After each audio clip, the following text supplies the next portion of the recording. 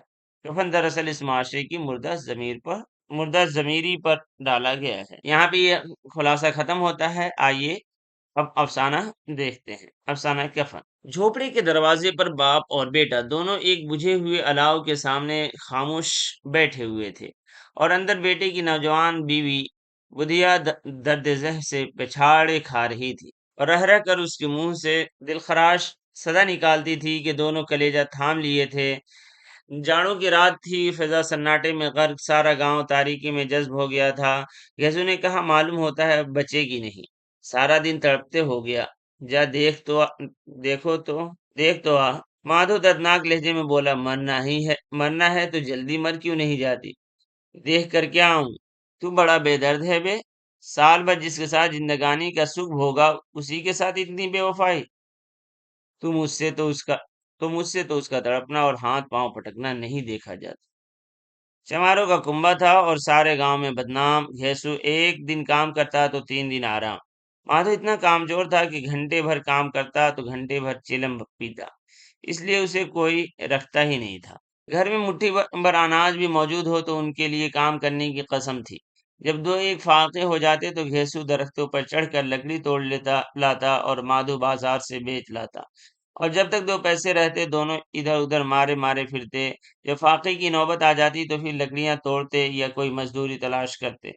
گاؤں میں کام کی کمی نہ تھی، کاشتکاروں کا گاؤں تھا، محنتی آدمی کے لیے 50 کام تھے، مگر ان دونوں کو لوگ اسی وقت بلاتے جب 2 آدمیوں سے ایک کا کام پا کر بھی قناعت کر لینے کے سوا اور کوئی چارہ نہ ہوتا۔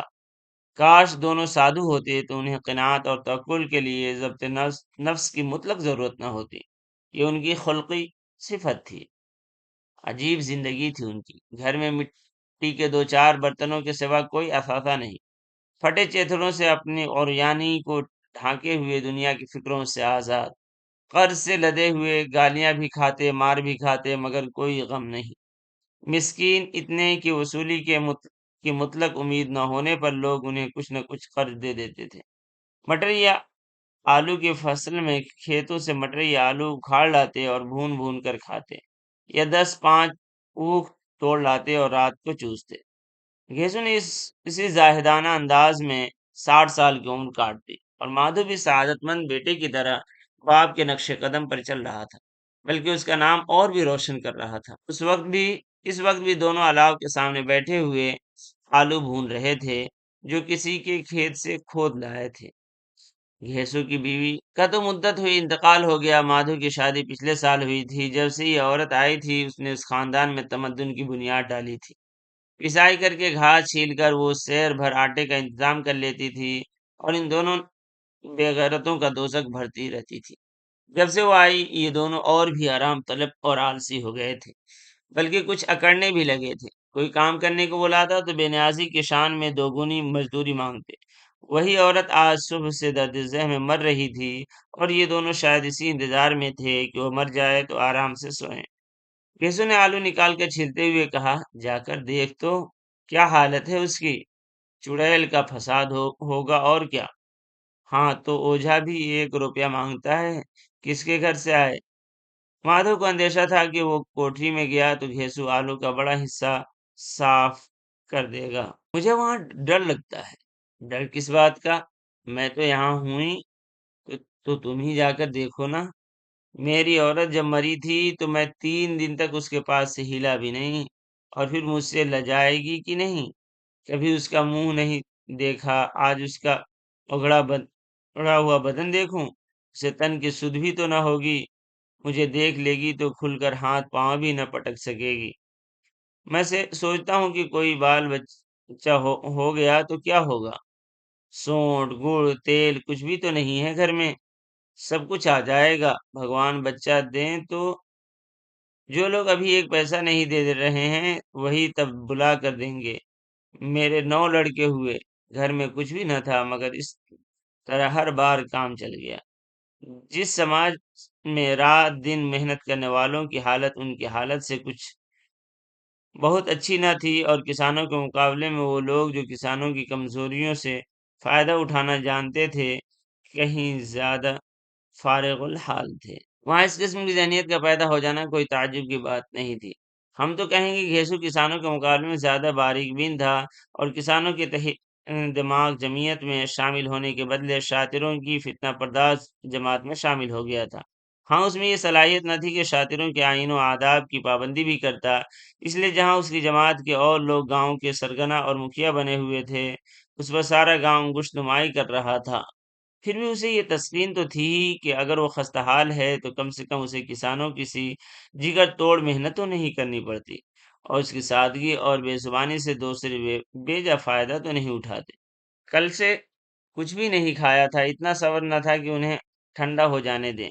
کئی بار دونوں کی زبانیں جل گئیں۔ چھل جانے پر آلو کا بیرونی حصہ تو زیادہ گرم نہ معلوم ہوتا تھا، لیکن دانتوں کے تلے پڑتے ہی اندر کا حصہ زبان اور حلق اور تالو کو جلا دیتا تھا، اور اس انگارے کو منہ میں رکھنے سے زیادہ خیریت اسی میں تھی کہ وہ اندر پہنچ جائے۔ وہاں اسے ٹھنڈا کرنے کے لیے کافی سامان تھا، اس لیے دونوں جلد جلد نکل جاتے تھے، حالانکہ اس کوشش میں ان کی آنکھوں سے آنسو نکل آتے۔ گھیسی کو اس وقت ٹھاکر کی بارات یاد آئی، جس میں 20 سال پہلے وہ گیا تھا۔ اس دعوت میں اسے جو سحری نصیب ہوئی تھی وہ اس کی زندگی میں ایک یادگار واقعہ تھی، اور آج بھی اس کی یاد تازہ تھی۔ وہ بولا وہ بھوج نہیں بھولتا، تب سے پھر اس طرح کا کھانا اور بھر پیٹ نہیں ملا۔ لڑکی والوں نے سب کو پوڑیاں کھلائی تھی، سب کو، چھوٹے بڑے سب نے پوڑیاں کھائیں، اور اصلی گھی کی چٹنی، رائتا، 3 طرح کے سوکھے ساگ، ایک رسے دار ترکاری، دہی، چٹنی، مٹھائی۔ اب کیا بتاؤں کہ اس بھوج میں کتنا سواد ملا۔ کوئی روک نہیں تھی، جو چیز چاہو مانگو اور جتنا چاہو کھاؤ۔ لوگوں نے ایسا کھایا کہ کسی سے پانی نہ پیا گیا، مگر پروسنے والے لے ہیں کہ سامنے گرم گول گول مہکتی ہوئی کچوڑیاں ڈال دیتے ہیں، منع کرتے ہیں نہیں چاہیے، مگر وہ ہیں کہ دیے جاتے ہیں۔ اور جب سب نے منہ دھو لیا تو ایک ایک بڑا پان بھی ملا، مگر مجھے پان لینے کی کہاں سر تھی، کھڑا نہ ہوا جاتا تھا۔ جھٹ پٹ جا کر اپنے کمبل پر لیٹ گیا، ایسا دریا دل تھا وہ ٹھاکر۔ مادھو نے ان تکلفات کا مزہ لیتے ہوئے کہا، اب ہمیں کوئی ایسا بھوج کھلاتا۔ اب کوئی کیا کھلائے گا، وہ زمانہ دوسرا تھا، اب تو سب کو کفایت سوجی ہے۔ شادی بیاہ میں مت خرچ کرو، کریا کرم میں مت خرچ کرو، پوچھو غریبوں کا مال بٹور بٹور کو کہاں رکھو گے، مگر بٹورنے میں تو کمی نہیں ہے، ہاں خرچ میں کفایت سوچتی ہے۔ تم نے 20 پوڑیاں کھائی ہوں گی، 20 سے زیادہ کھائی تھی، میں 50 کھا جاتا، 50 سے کم میں نے بھی نہ کھائی ہوں گی۔ اچھا پٹھا تھا، تو اس کا آدھا بھی نہیں ہے۔ آلو کھا کر دونوں نے پانی پیا اور وہیں الاؤ کے سامنے اپنی دھوتیاں اوڑھ کر پاؤں پیٹ پر ڈال کر سو رہے، جیسے دو بڑے بڑے اژدہا کنڈلیاں مارے پڑے ہیں، اور بدھیا ابھی تک کراہ رہی تھی۔ صبح کو مادھو نے کوٹھی میں جا کر دیکھا تو اس کی بیوی ٹھنڈی ہو گئی تھی، اس کے منہ پر مکھیاں بھنک رہی تھیں، پتھرائی ہوئی آنکھیں اوپر ٹنگی ہوئی تھی، سارا جسم خاک میں لت پت ہو رہا تھا، اس کے پیٹ میں بچہ مر گیا تھا۔ مادھو بھاگا ہوا گھیسو کے پاس آیا، اور پھر دونوں زور زور سے ہائے ہائے کرنے اور چھاتی پیٹنے لگے۔ پڑوس والوں نے یہ آہوازاری سنی تو دوڑتے ہوئے آئے اور رسم قدیم کے مطابق غمزدوں کی تشفی کرنے لگے، مگر زیادہ رونے دھونے کا موقع نہ تھا۔ کفن کی اور لکڑی کی فکر کرنی تھی۔ گھر میں تو پیسہ اس طرح غائب تھا جیسے چیل کے گھونسلے میں بانس۔ باپ بیٹے روتے ہوئے گاؤں کے زمینداروں کے پاس گئے، وہ ان دونوں کی صورت سے نفرت کرتے تھے، کئی بار انہیں اپنے ہاتھوں سے پیٹ چکے تھے، چوری کی علت میں، وعدے پر کام نہ کرنے کی علت میں۔ پوچھا، کیا ہے بے گھسوا، روتا کیوں ہے، اب تو تیری صورت ہی نہیں نظر نہیں آتی، اب معلوم ہوتا ہے تم اس گاؤں میں نہیں رہنا چاہتے۔ گھیسو نے زمین پر سر رکھ کر آنکھوں میں آنسو بھرتے ہوئے کہا، سرکار بڑی بپت میں ہوں، مادھو کی گھر والی رات گزر گئی، دن بھر تڑپتی رہی سرکار، آدھی رات تک ہم دونوں اس کے سرہانے بیٹھے رہے، دوا دارو جو کچھ ہو سکا سب کیا، مگر وہ ہمیں دگا دے گئی، اب کوئی ایک روٹی دینے والا نہیں رہا، مالک تباہ ہو گئے، گھر اجڑ گیا، آپ کا غلام ہوں، اب آپ کے سوا اس کی مٹی کون پار لگائے گا، ہمارے ہاتھ میں جو کچھ تھا وہ سب دوا دارو میں اٹھ گیا، سرکار ہی کی دیا ہوگی تو اس کی مٹی اٹھے گی، آپ کے سوا اور کس کے دوار پہ جاؤں؟ زمیندار صاحب رحم دل آدمی تھے، مگر گھیسو پر رحم کرنا کالے کمبل پر رنگ چڑھانا تھا۔ جی میں تو آیا کہہ دیں چل دور ہو یہاں سے یہاں سے لاش گھر میں رکھ کر سڑا، یوں تو بلانے سے بھی نہیں آتا، آج جب غرض پڑی تو آ کر خوشامد کر رہا ہے، حرام خور کہیں کا بدماش۔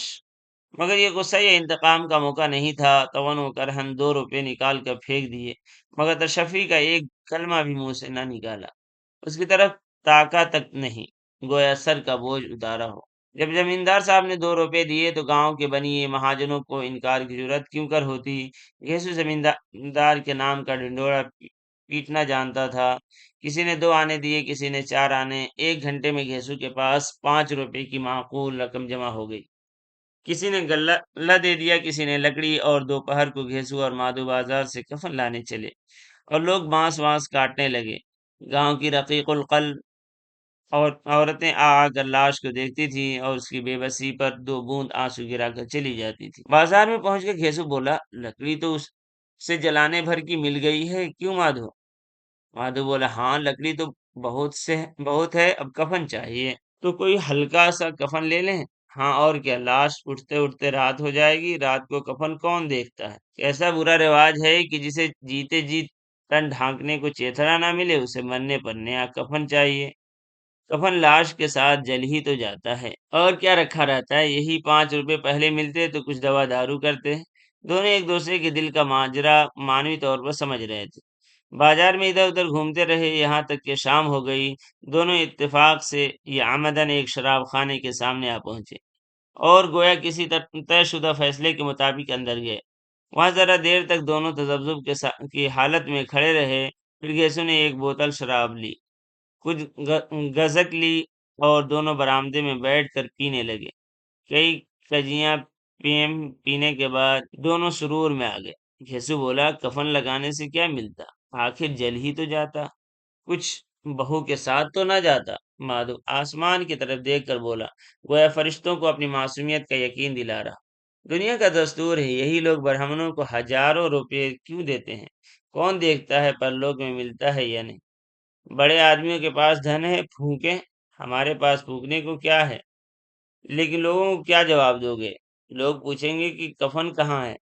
گھیسو ہنسا، کہہ دیں گے کہ روپے کمر سے کھسک گئے، بہت ڈھونڈا ملے نہیں۔ مادھو بھی ہنسا، اس غیر متوقع خوش نصیبی پر قدرت کو اس طرح شکست دینے پر بولا، بڑی اچھی تھی بیچاری، مری بھی تو خوب کھلا پلا کر۔ آدھی بوتل سے زیادہ ختم ہو گئی۔ کیسو نے 2 سیر پوڑیاں منگوائیں، گوشت اور سالن اور چٹپٹی کلیجیاں اور تلی ہوئی مچھلیاں۔ شراب خانے کے سامنے دکان تھی، مادھو لپک کر 2 پتلوں میں ساری چیزیں لے آیا۔ پورے 1.5 روپے خرچ ہو گئے، صرف تھوڑے سے پیسے بچ رہے۔ دونوں اس وقت اس شان سے بیٹھے ہوئے پوریاں کھا رہے تھے جیسے جنگل میں کوئی شیر اپنا شکار اڑا رہا ہو۔ نہ جواب دہی کا خوف تھا، نہ بدنامی کی فکر۔ ذوف کی مراحل کو انہوں نے بہت پہلے طے کر لیا تھا۔ گھیسو فلسفیانہ انداز سے بولا، ہاں آتما پرسن ہو رہی ہے تو کیا اسے پن نہ ہوگا؟ مادھو نے سر عقیدت جھکا کر تصدیق کی، ضرور سے ضرور ہوگا۔ بھگوان تم انتریامی ہو، علیم ہو، اسے بیکنٹھ لے جانا، ہم دونوں ہردے سے اسے دعا دے رہے ہیں۔ آج جو بھوجن ملا وہ کبھی عمر بھر نہ ملا تھا۔ ایک لمحے کے بعد مادھو کے دل میں ایک تشویش پیدا ہوئی، بولا، کیوں دادا، ہم لوگ بھی تو وہاں ایک نہ ایک دن جائیں گے ہی؟ کسی نے اس طفلانہ سوال کا کوئی جواب نہ دیا۔ مادھو کی طرف اور ملالت انداز سے دیکھا، جو وہاں ہم لوگوں سے پوچھے گی کہ تم نے ہمیں کفن کیوں نہ دیا تو کیا کہیں گے؟ کہیں گے تمہارا سر۔ پوچھے گی تو ضرور، تو کیسے جانتا ہے اسے کفن نہ ملے گا؟ مجھے گدھا سمجھتا ہے؟ میں 60 سال دنیا میں کیا گھاس کھوتا رہا ہوں؟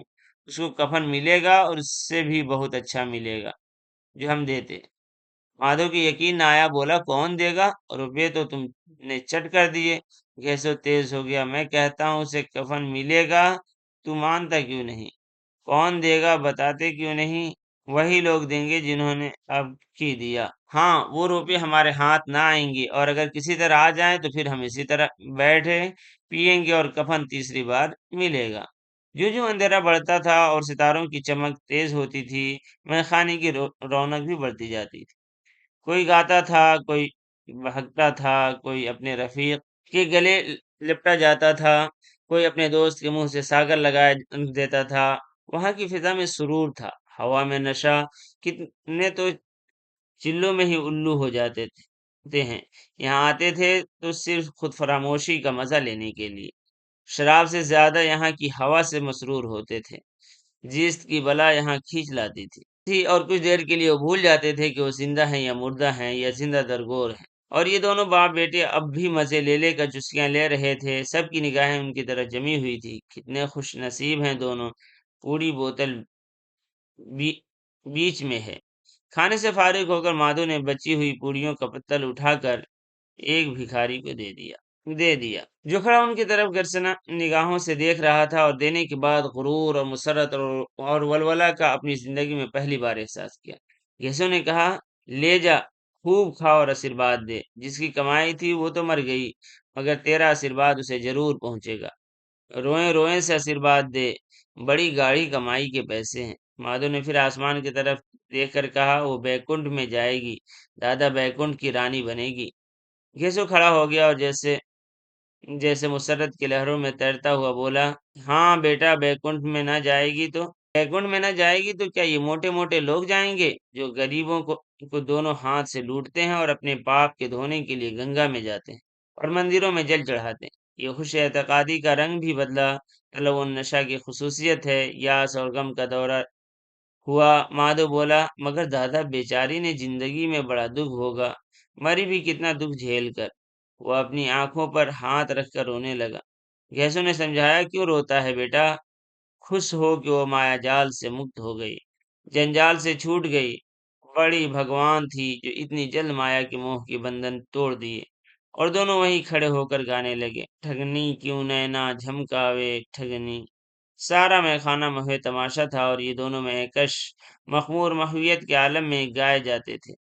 پھر دونوں ناچنے لگے، اچھلے بھی، کودے بھی، گرے بھی، مٹکے بھی، بھاؤ بھی بتایا اور آخر نشے سے بدمست ہو کر وہیں گر پڑے۔ اس طرح یہ افسانہ ختم ہوتا ہے۔ دیجیے اجازت، اللہ۔